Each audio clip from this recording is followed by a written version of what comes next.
Les 4 dernières lignes en bas. Les 4 dernières lignes. Vous êtes d'accord, Pas, non. Ah, c'est maté.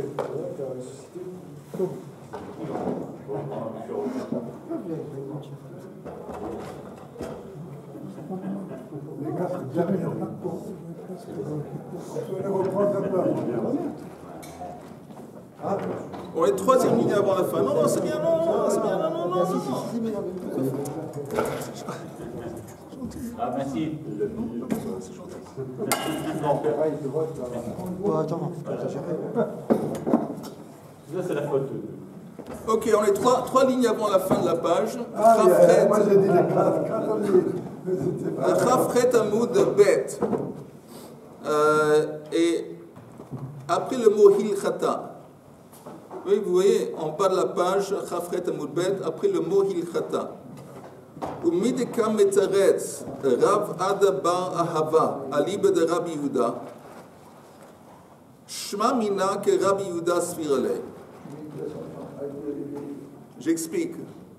On avait vu hier que Rav Ada Bar Ahava, il a expliqué la machloket dans la Mishnah entre Rabbi Akiva et entre Rabbi Eliezer, je pense. Oui, et il a dit que c'est une question, tous les deux sont d'accord avec Rabbi Yehuda.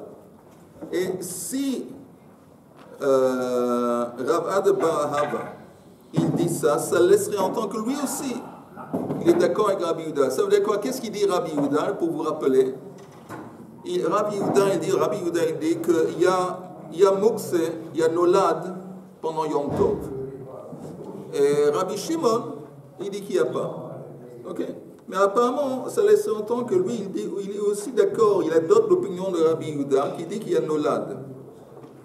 Veha, la dernière ligne. Veha Amar Rav Ada Bar Ahava, prochaine page. Nochi Shechakak Kav Bivkat Israël. Il y a un morceau de bois et il y a un goy qui est venu et il a creusé un creux dans le morceau de bois, de sorte que c'est comme un bol. C'est devenu un récipient. Le goy, pendant Yom Tov, il a fait un creux dans le morceau de bois. Nochi Shechakak Kav Bivkat Israël. Et il enseigne que Messika Beyom Tov. Messika, il peut prendre ce morceau de bois qui est devenu un bol, il peut le prendre, il peut le jeter dans le feu, il peut l'utiliser en tant que feu de bois, pour le feu de bois, oui? Le goy. Non. Ah, le juif. Oui. Alors, qui enseigne ça? Encore une fois, c'est Rav Ada Bar Ahava, qu'apparemment on a proposé qu'il va comme Rabbi Yehuda. Rabbi Yehuda qui dit qu'il y a un problème de Nolad. C'est quoi Nolad, juste pour vous rappeler? Nolad, ça veut dire qu'il y a un objet qui n'était pas là auparavant et qui vient tout à coup d'apparaître subitement, de naître. Par exemple, il avait dit, vous avez un cli. Alors, si le cli se brise, les morceaux du cli, c'est Nolad. Parce qu'avant Yom Tov, Ben Hashmashot, ça n'existait pas. Tout à coup maintenant, il y a un chidouche, une nouveauté. C'est quoi la nouveauté? Il y a des morceaux brisés de ce cli. Il dit donc, comme c'est un truc nouveau, que tu n'avais pas pris en compte, que tu n'avais pas... Alors, c'est Nolad, c'est mot que si tu ne veux pas le transporter. On avait proposé, ça c'est Rabbi Yehuda, et on avait dit qu'apparemment, Rav Ada Bar Ahava, il va comme lui. Mais le même Rav Ada Bar Ahava, il enseigne ce scénario d'un goy qui crée un trou dans un morceau de bois et qui le transforme en récipient. Messika Beyom Tov, on a le droit de le transporter, de le mettre dans le feu. Ça veut dire que le morceau de bois qui a été creusé par le goy, il est devenu un cli. Et ce cli, il est Nolad. Ce cli, il n'était pas là auparavant. Et donc, et néanmoins, on nous enseigne ici, Rav Ada Bar Ahava, que tu as le droit de le porter. Ça veut dire qu'apparemment, il dit que ce n'est pas Nolad. Si tu me dis que tu as le droit de le porter et le mettre dans le feu, ça veut dire pour toi, en dépit du fait que ce cli, ce morceau de bois qui est devenu un cli après que le goy a fait un creux dedans, il n'est pas Nolad. Ve'amai, la Gemara dit pourquoi. Ça s'est passé pendant la fête. Pendant la fête. Imagine-toi. Ve'amai, pourquoi tu as le droit de le transporter? Noladhu. Et on dit comme ça, quand Rav Ad Bar Ahava, quand il a dit que Rabbi Akiva, Rabbi Eliezer dans la Mishnah, ils vont comme Rabbi Yehuda, il a dit selon eux, c'est seulement selon eux. Lui-même, il n'est pas d'accord avec Rabbi Yehuda. Lui-même, il est comme Rabbi Shimon. Et Rabbi Shimon, lui, il dit qu'il n'y a pas de Nolad Beyom Tov. Ça n'existe pas, Nolad Beyom Tov. S'il y a, ça veut dire quoi pour Rabbi Shimon? Rabbi Shimon, il dit qu'on va selon l'objectif et pas le subjectif. C'est que s'il y a quelque chose qui est servissable, qui est utilisable, objectivement, intrinsèquement, tu peux le transporter. Ce n'est pas important si tu l'avais en tête auparavant, ce n'est pas important s'il s'est présenté auparavant. Est-ce que cet objet est utilisable? C'est tout ce qui compte. S'il est utilisable, ce n'est pas mouks. Donc Rabbi Shimon, il ne tient pas par ça. Et Rav Ad Bar Ahava, il est d'accord avec Rabbi Shimon. Alors dans les mots, là on finit, de Rabbi Vermain Nolad, le Divrehem de Rabbi Elazar et Rabbi Akiva, qui a marlé velé, et pour Rabbi Ad Bar Ahava, lo sphirele. Il n'est pas d'accord avec Rabbi Yehuda, il serait plutôt d'accord avec Rabbi Shimon. Ok. On est arrivé à la troisième ligne d'en haut de la page, Chavtet Amud Aleph. Rava Amar, une autre explication sur la machloket qu'on a vue dans la Mishnah précédente entre Rabbi Akiva et entre Rabbi Eliezer. Et je vous rappelle, la machloket, c'était que si vous prenez un morceau d'un habit, et vous le pliez et vous le faites en mèche, alors Rabbi Eliezer dit qu'il est toujours susceptible à la Touma, ou il est toujours tamé. Pourquoi il est tamé? Parce que le fait de l'avoir plié, ça n'a pas annulé son statut précédent. Auparavant, ce morceau, il faisait partie d'un habit. L'habit, c'est un cli. Un cli, par définition, il est susceptible à la Touma. Le fait que tu as pris un morceau, tu l'as plié, tu ne l'as pas annulé de son statut précédent, donc il est toujours tamé ou susceptible à la Touma. Mais ça reste un cahier, puisque c'est même 3 sur 3, on avait dit que c'était... Oui, ça doit avoir une surface minime. C'est une surface qu'on peut utiliser pour rabaisser un vêtement. Donc ça reste un cahier. Ça reste un cahier. Tandis que Rabbi Akiva dit non. Il dit le fait que tu l'as plié, tu as détruit le statut précédent de beged. C'est plus un beged et c'est rien. C'est rien, c'est pas... Ça devient une mèche. C'est quelque chose, ça devient une mèche. Oui, mais... Mais ça a perdu son... Ça ne peut plus prendre la touma. La vérité, disons qu'on parle d'un scénario où le beged en question duquel vient ce matériel, le beged était tamé. On dit qu'un cli qui tamé, entre autres, si tu le brises, ça perd sa touma. Parce que c'est plus un cli. Alors là, Rabbi Akiva dit, le fait que tu l'as plié, ce morceau de tissu, c'est-à-dire que c'est comme si tu avais brisé le beged, c'est plus tamé. Ça, c'est une machloket. L'autre machloket, c'est Rabbi Eliezer dit que tu ne peux pas allumer cette mèche, et Rabbi Akiva dit que tu peux. On en a parlé longuement hier, mais maintenant, il y a une autre explication, maintenant, dans notre Gemara de la machloket. Rava Amar. Haïnu ta'ama de Rabbi Eliezer, le fi she'en madlikin beptila, she'enam mechurechet. Pourquoi Rabbi Eliezer dit que tu ne peux pas allumer ce morceau d'habit que tu as plié en mèche? Parce que lui, il dit que tu ne peux pas utiliser une mèche que tu n'as pas allumée auparavant. Quand tu l'allumes auparavant, tu le noircis. Et quand tu le noircis, il devient plus apte à recevoir la flamme. Et comme ici, c'est écrit dans la Mishnah, Shukipla, Velo hivava, c'est spécifié qu'il a plié, embobiné, plié le tissu, mais il ne l'a pas allumé. Donc tant qu'il ne l'a pas allumé, selon l'optique de Rabbi Eliezer, elle n'est pas apte à être utilisée en tant que mèche. Et s'il avait fait ça pendant la fête, donc c'est bon pour Rabbi Eliezer. S'il avait... J'en déduis que si, pendant la fête, il avait pris ce morceau de vêtement, qu'il avait enroulé et qu'il avait préparé sur le feu... Avant la fête. Pendant la fête. Non, parce que là, c'est possible. Mais il est, comment on dit, il y a, où c'est Nolad ou Metaken Kli, il transforme ça en Kli maintenant. Pour Rabbi Eliezer, à quel moment est-ce que ce morceau de tissu il devient une mèche? Seulement après que tu l'as allumé. Donc quand tu l'allumes, tu le transformes en Kli. Peut-être c'est problématique. Pendant Yom Tov, Metaken Kli, Nolad peut-être. Quoi que ce soit, lui, il dit, c'est pour la raison pour laquelle Rabbi Eliezer interdit d'allumer, parce que tant que c'est pas noirci auparavant, c'est pas utilisable. Et pas seulement une mèche, aussi besmartutin. Mais s'il était pas- Sheinan mechurachin. Pardon, des smartutim, des morceaux de, comment on dit smartout? La pierre. Hein? Des chiffons aussi la même chose. Et là, Hadatana et Rabbi Yosef, si c'est comme ça, l'enseignement qu'on avait vu avant de Rabbi Yosef, qu'on avait attaché, on avait dit que ça rentre dans le contexte de la Mishnah. Maintenant, selon cette explication, ça n'a plus rien à voir avec la Mishnah. Alors maintenant, cet enseignement de Rabbi Yosef qui a dit Shalosh al Shalosh Mitzum Samot, il avait dit qu'un tissu de 3 sur 3 doigts, exactement 3 sur 3 doigts, pas moins et pas plus, ça reçoit la Touma. Qu'est-ce qu'il veut nous enseigner exactement? Dans quel contexte est-ce que cet enseignement a été enseigné? Et la réponse est les Inyan Touma. Detnan Shalosh al Shalosh Amru, Chutz Mina Melal, Divrei Rabbi Shimon.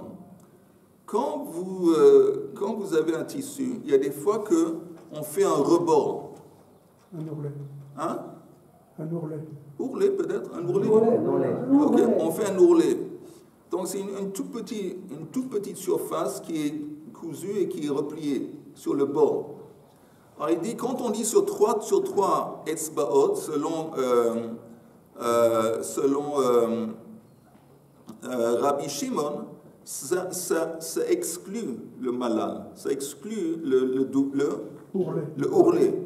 Donc il savait en fin de compte, quand on dit 3 sur 3 doigts, c'est plus le ourlet. C'est 3 sur 3 doigts plus le ourlet. Tandis que Chachamim omrim, Shalosh al Shalosh mechuvanot. Ils disent non.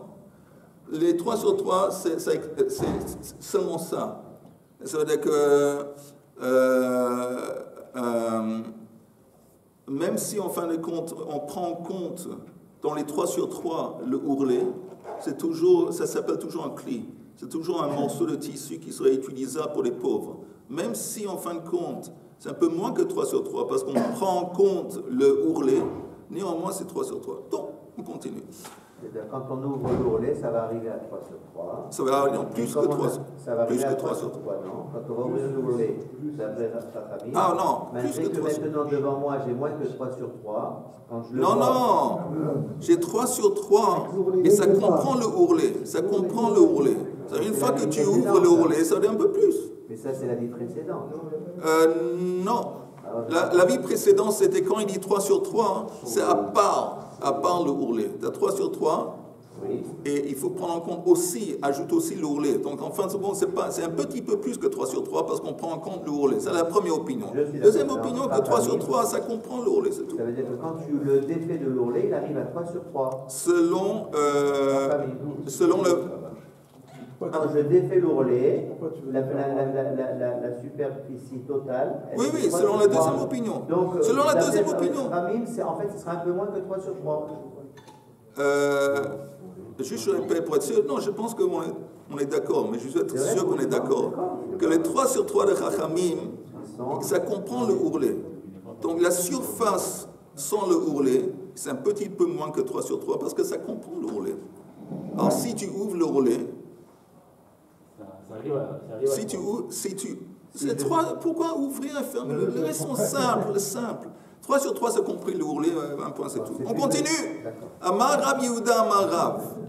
Mesikin bekeilim, ve'ein mesikin beshivrei keilim divrei Rabbi Yehuda. On avait vu cette idée avant, que Rabbi Yehuda il dit que tu peux prendre un cli quelconque, la brioute, on peut prendre un cli quelconque, le mettre dans le bois, dans le feu, la brioute, mais pas les chivrei keilim.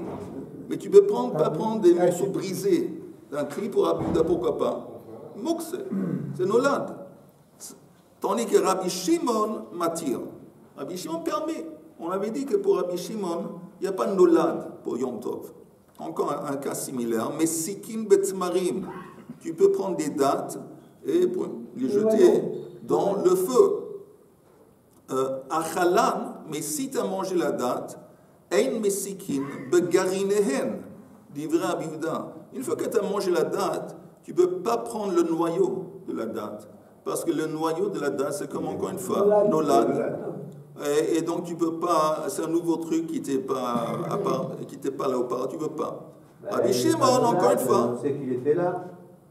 Bon, moi, je ne l'ai pas vu. Moi, j'ai vu une date. Je ne vois pas, alors Dieu, je vois pas Dieu, alors il n'existe pas. Arrête. Mais Rabbi Shimon, t'es déchaîné ce matin. Rabbi Shimon m'attire. Et encore un cas similaire. Mesikin be'egozim. On peut prendre des noix, et si tu as envie, tu peux le jeter dans le feu pour alimenter le feu. Mesikin be'egozim. Achalan, mais si tu as mangé le contenu de la noix, tu as mangé la noix, ein mesikin be'klipotehen.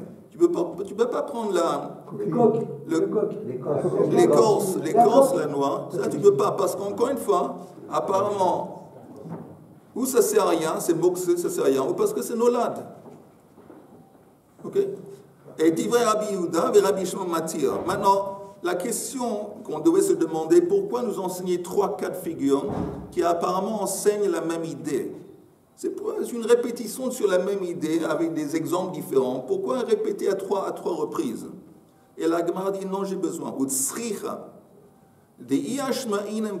Si on avait seulement le premier cas, Be'ahi, quand on parlait de Kelim, Be'ahi ke amar Rabbi Yehuda, Meshum de Me'ikar Kli, Ve'hashte Sheva Kli, Ve'havale Nolad, Ve'asur. Parce que je comprends qu'au début il y avait un Kli.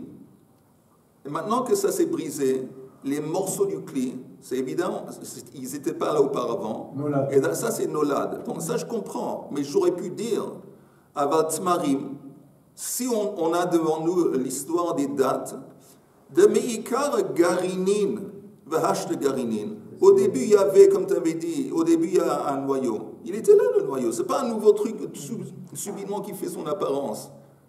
Il était là auparavant, et maintenant, il est là. Alors, on peut penser, il n'y a pas de problème pour Rabbi Yehuda de le transporter. Eima Shapir Dame. Donc, j'ai besoin aussi d'enseigner que Rabbi Yehuda, il interdit également de transporter les noyaux. Et si j'avais seulement ces deux exemples, V'yashma'inen garinin, si le seul cas c'était le noyau des dates, Hava mina de me'ikara mechasian, v'hashta migalian. J'aurais pu dire, c'est vrai que le noyau il était toujours là. Il n'était pas visible. Le fait que maintenant, après que j'ai mangé la date, elle devient visible, le noyau devient visible. En quelque sorte, c'est bon. Je peux le considérer comme nolad. Oui, exact. Mais, avec klipei egozin, de mi'ikara miglu, v'hashta miglu, mais les écorces de la noix, ils étaient toujours visibles. On les a vus avant qu'il a mangé la noix. Et après, c'est pas un truc qui subitement a fait son apparence.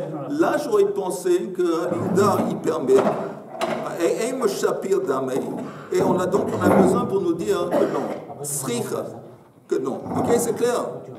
Oh là là, Richard.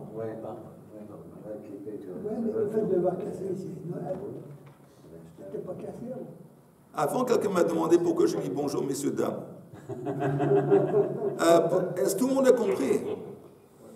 Oui, d'accord. Vas-y. Non, moi, je comprends, mais le problème que j'ai, c'est qu'on n'a pas le droit, nous, normalement, de créer Shabbat Yom Tov. Si on fait de manière, un objet se casse et tout, c'est un nolad, mais nous, on sait qu'il y a un noyau dans la date. Oui. Donc on mange la date. La vérité, le noyau, aujourd'hui, le statut d'un noyau, il est moxe. Pourquoi il est moxe? Parce qu'il est inutilisable. Il n'a pas d'utilisation. C'est comme une pierre. C'est une pierre par définition. Elle est moxe parce qu'elle n'a pas d'utilisation. Moxe Mechamat Goufo. C'est pour ça qu'aujourd'hui on n'a pas le droit. Mais si, disons, c'est sur la table et ça nous embête, ça s'appelle Maous. Et comme c'est dégoûtant, là aussi c'est une justification pour débarrasser et jeter parce que c'est comme des graves cheleries, quelque chose de dégoûtant. C'est pas vrai. En Algérie, avec les noyaux d'abricot, on jouait au. Ah, toi aussi. T'as pas qu'en Algérie, toi aussi, tu as joué. Alors, En Tunisie aussi. alors, tu sais quoi, Je reviens sur... Je reviens très vite sur ce que je viens de dire. J'annule à toute vitesse ce que je viens de dire. Si tu es en Algérie ou en quelque part d'autre, si disons tu ne viens pas de Londres, parce qu'à Londres on ne fait pas de choses comme ça, mais si tu es dans un autre pays à part Londres, alors oui, ça a une utilisation, hein, c'est pas Moux. Alors, une question. Oui. Si on avait enseigné la loi et pas la date, on aurait appris de la date à partir de la loi. Non, il a raison. Il y a des fois qu'il a raison. Non. Pourquoi pas? Parce que la noix, je la vois, les plus sûres. Attends, à plus forte raison. À plus forte raison. Si la coquille de la noix, en dépit du fait que tu l'as vue auparavant et tu la vois maintenant, il n'y a pas une nouvelle apparition. Oui. La coquille, tu l'as vue dès le début. Néanmoins, c'était interdit de le transporter. À plus forte raison, le noyau qui n'était même pas visible auparavant. À plus forte raison. Sauf en Algérie. Sauf en Algérie.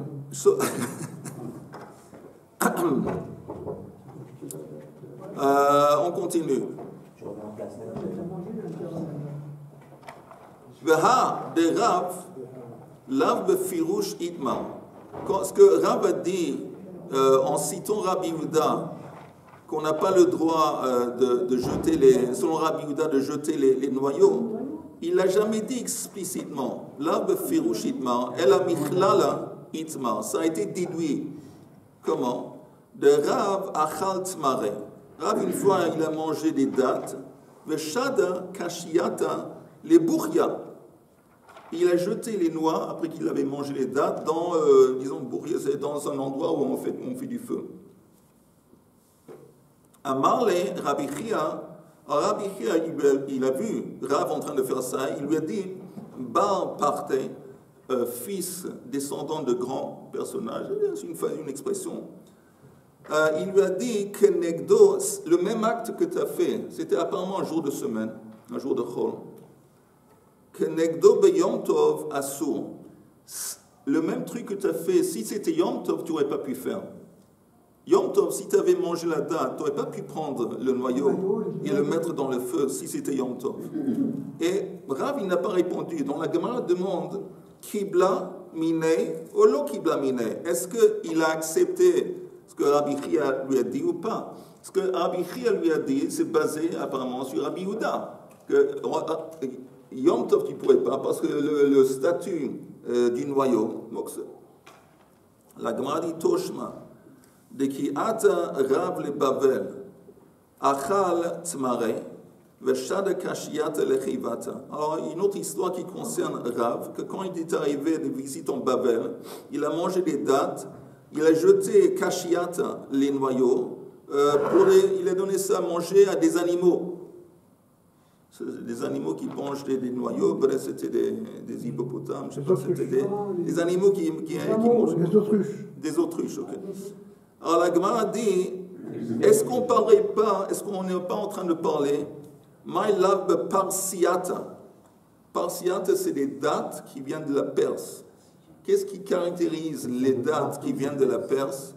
C'est que quand on les mange, ils sont, comme on dit, bachel, ils sont mûrs, ils sont doux, ils sont mûrs.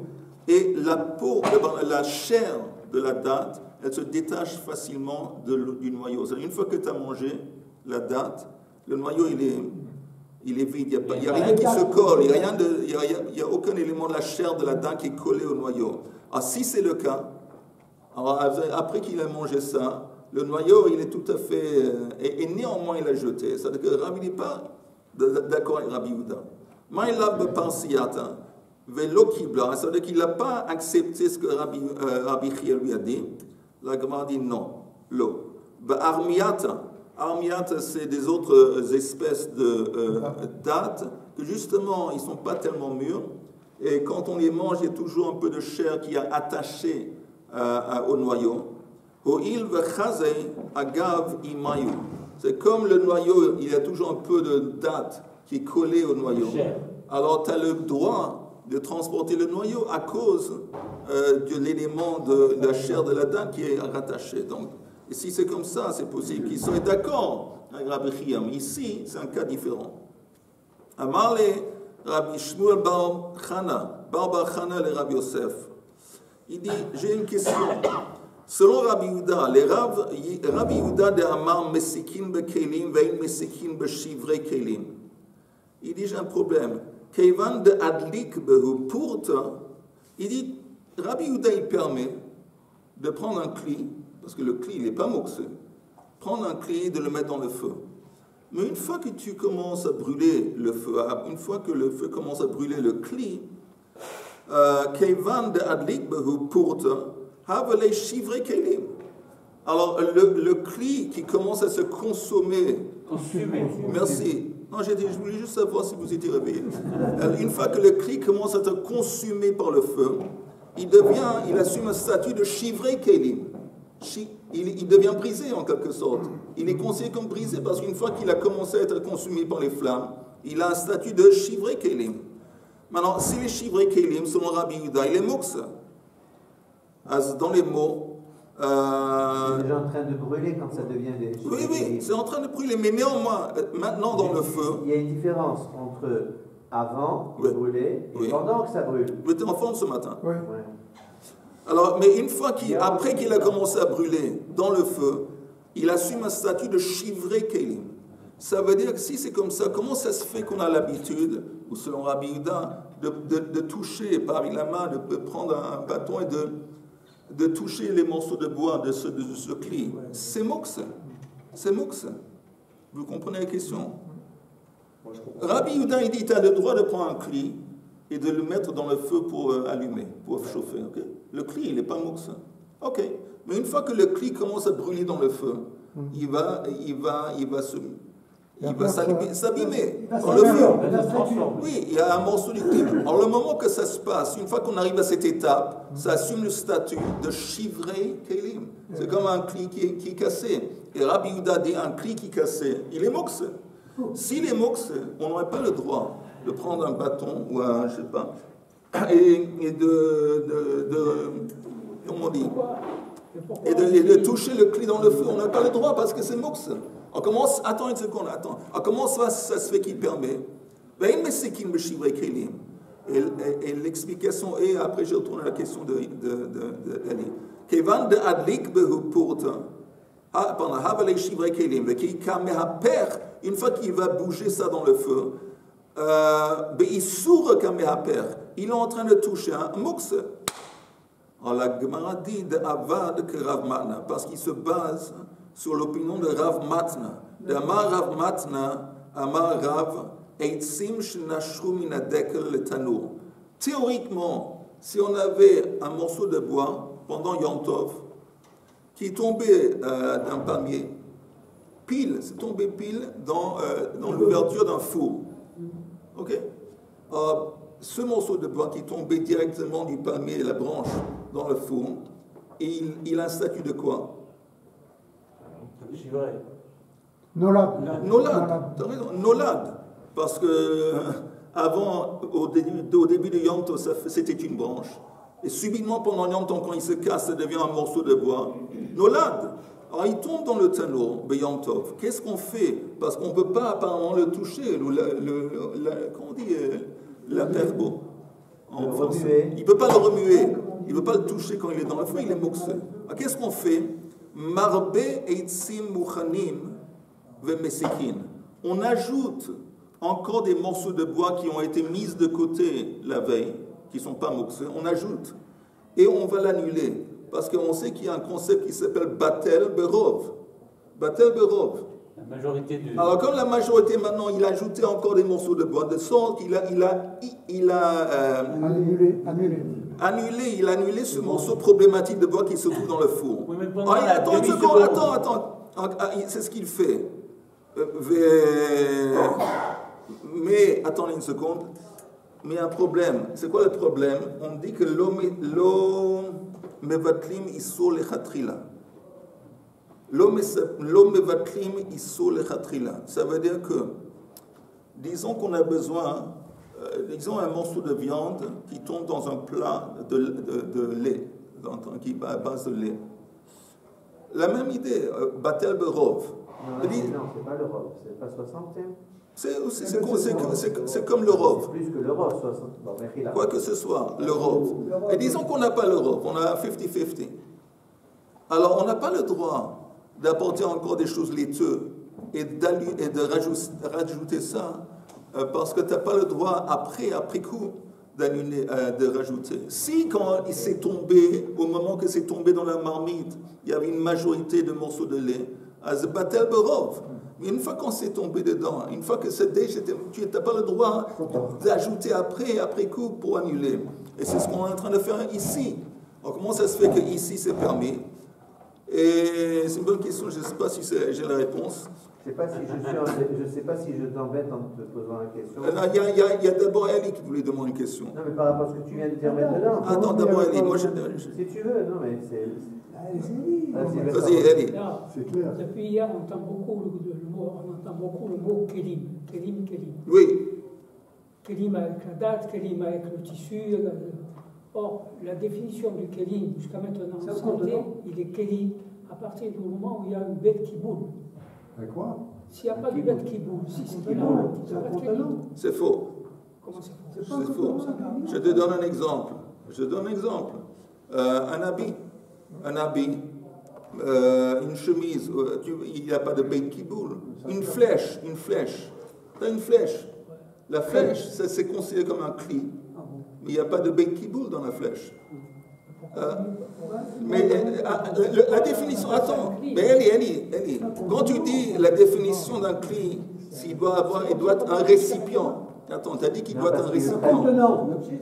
Non, ça doit être une chose utilisable. Un ustensile. Il y a des ustensiles qui n'ont pas de creux. Oui. Une flèche, ça n'a pas un contenu, mais ça a une fonction. Mais la flèche n'a aucune fonction. Une flèche aussi, elle peut contenir quelque chose. Le couteau, un couteau. Attends, un couteau, il n'a pas de contenu, mais c'est un clé. Il peut contenir quelque chose. Le couteau. La chaise, une chaise, ça n'a pas un contenu, mais c'est un cli. Il y a plein d'autres choses. C'est pas la définition d'un cli, ça doit être un truc utilisable. Ma question, moi. Oui, vas-y, Chaim. Oui. Je veux surtout pas que tu vas bouder. Non, je ne veux pas bouder. Allez, vas-y. Juste quand tu nous dis que c'est le rov, quand le morceau de viande est tombé, que le rov c'était du laitage. S'il y a 10 fois plus de lait que de la viande, ça le rend un sourd. 10 fois plus de lait que le bassin. Oui, je t'ai dit que s'il y a le rov en quantité, c'est du laitage, et qu'il y a la viande qui tombe ou le contraire, peu importe, ça rend permis de manger ce plat. Oui. Alors moi je dis pas moi, c'est la Torah qui dit qu'il faut que ce soit un 60e. Oui, tu as raison. Il faut préciser, Rav. Oui, tu as raison. Mais normalement on utilise, tu as raison, un 60e. Mais tu as raison, Batel Beshishim. Mais souvent les termes sont anonymes. Quand on dit Batel Berov, 60 ça dépend 50, ça c'est l'idée des 60. C'est une majorité. Mais tu as raison, c'est Batel Beshishim. Je suis d'accord avec toi. On reste copains. C'est beaucoup la différence. On reste copains-copines. Le 60e et la majorité, c'est beaucoup de différence. Ok, alors. J'ai une question. René d'abord. Oui, René. Vous avez dit que la flèche, elle ne contient rien du tout. Moi, je pense qu'une flèche, même les Indiens, ils mettaient du poison pour tuer des trucs. Donc, elle peut porter un poison. Donc, c'est comme un clic. Mais figure-toi, cher René, que j'aime la folie. Que s'il y avait un Anglais qui avait fabriqué la flèche, alors les Anglais, ils ne mettent pas de poison sur les flèches. Ça se fait pas. Ça se fait pas, les Anglais, ils ne mettent pas, les Britanniques. Et néanmoins, la flèche, c'est un cri. Donc, on voit que c'est un cri même sans le poison. Ok, alors. Oui, vas-y. Oui, vas-y. Alors, j'ai une question. Vous avez dit qu'on n'avait pas le droit de bouger avec le doigt. Alors, comment ça se fait qu'on a le droit de le faire à la Chag, qu'on a le droit de faire un barbecue? Ça, c'est pas, il n'y a pas de nolade. Pendant Yom Tov, tu parles? Non, parce que quand tu touches la brochette avec les morceaux de viande qui sont attachés, il n'y a pas un élément de moux qui est dans l'histoire. Il n'y a pas de nolade, il n'y a pas de moux. Ici, on parle d'un cas théorique où il y a une branche qui tombe directement dans le four. Cette branche Elle est problématique parce qu'elle est nolade. Et néanmoins, on peut la remuer, on peut la toucher indirectement. Et c'est pas considéré. Et apparemment, on dit pourquoi. Seulement après que tu as rajouté des morceaux de bois. Et une des raisons qu'on peut rajouter, c'est parce que une fois que le bois il commence à brûler, alors il perd son identité. Il perd son identité et donc on peut rajouter dans ce cas. Et il y a une autre explication, que le morceau de bois qui tombe, quel est le problème? Le problème de Mukse. Comment est-ce qu'on dit? Vous y êtes?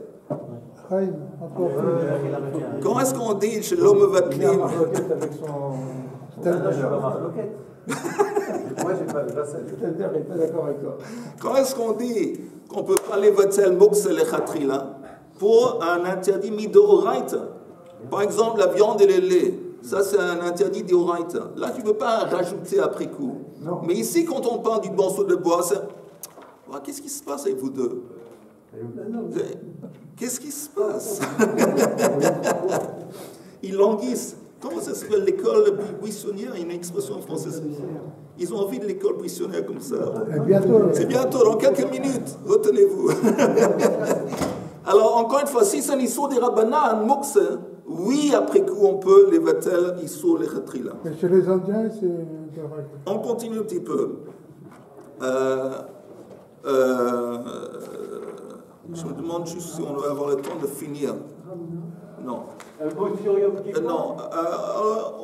J'ai pas beaucoup à raconter sur Yom Kippour. À part le fait que j'ai entendu qu'il faut faire tchouva. Je ne sais pas, j'ai entendu ça. Et vas-y. Je veux juste dire qu'il y a un petit coup qui vient de se faire. Parce que le Bagat, il vient d'autoriser les pilotes séparés à Tel Aviv. Oui. Et Ron Houdaï, le maire, a dit qu'il faut respecter la loi. Et je suis, même si je ne suis pas d'accord. Ils ont fait appel.